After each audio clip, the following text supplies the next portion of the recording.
So my name's Eva Erhardt. I've done a lot of things in my life, but I'm going to tell you about the time I was a tour guide in Curlew National Park.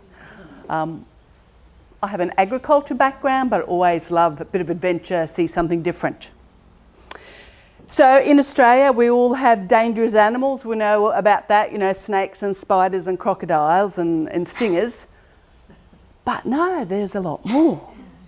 So I worked for Aussie Adventure Holidays. We were, the tour bus driver, and we had 3-day camper tours to Curlew National Park. We had permanent campsites, so it was pretty flash. The tour guides, we even had fans, proper beds.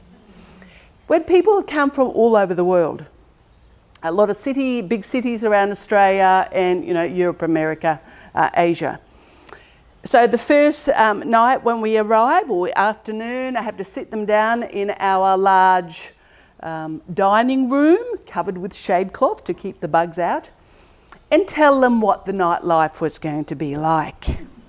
So I said, so there's a lot of noises that's going to go, come around during the night, but don't be frightened. Probably one of the first things you're going to hear is this woof, woof, woof, woof. And no, it's not a dog. You're not allowed to have dogs in Curlew National Park. It's actually an owl. People think, oh, all right. It's the barking owl. It's a small owl that had this double tone. You can also hear them here in Townsville. All right, okay, that sounds interesting. And then I said, and you might hear scratching under the floorboards here because the building was raised about a foot above the ground. And don't worry. You might see the big animal, looks a bit like a dinosaur, but don't worry, it's actually the goanna. Oh yeah, goanna. Oh yeah, don't get close to the goanna, but he lives under there. It's nice and cool, and sometimes you can hear them scratching. All right, and then if you hear this noise and it sounds a bit like a woman being murdered, it's not.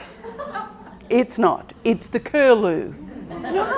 And by this stage, my punters would say, oh yeah, she's telling a good story. And I said, no, it's true. It's a large bird, big bill, big round eyes, and it's nocturnal. And the noise it makes, it's quite horrific, but don't worry, it's all right. Oh yeah. And I said, then you probably also hear howling outside your tents. And that's the dingo. Because the dingoes would come into the Yellow Waters campsites and, look for scraps. And so don't worry, they're quite small dogs. They won't, harm you at all, but they might howl just outside your door. Okay, so by this stage, they're starting to look a bit worried. And I said, and then finally, you might hear stomping and chomping and snorting outside your tent, which has got tent walls. It's the brumbies. It's the local wild horses. So really domestic animals are not allowed in the national park, but the Indigenous people, they love their horses. So they used to come around eating the grass at night because we always watered the lawn to keep the dust down. Oh, right, yeah, and by this stage, they didn't believe a word what I was saying. Right, have a good night, and I'll see you tomorrow morning at 6 o'clock, because we're going to go swimming in the waterfalls.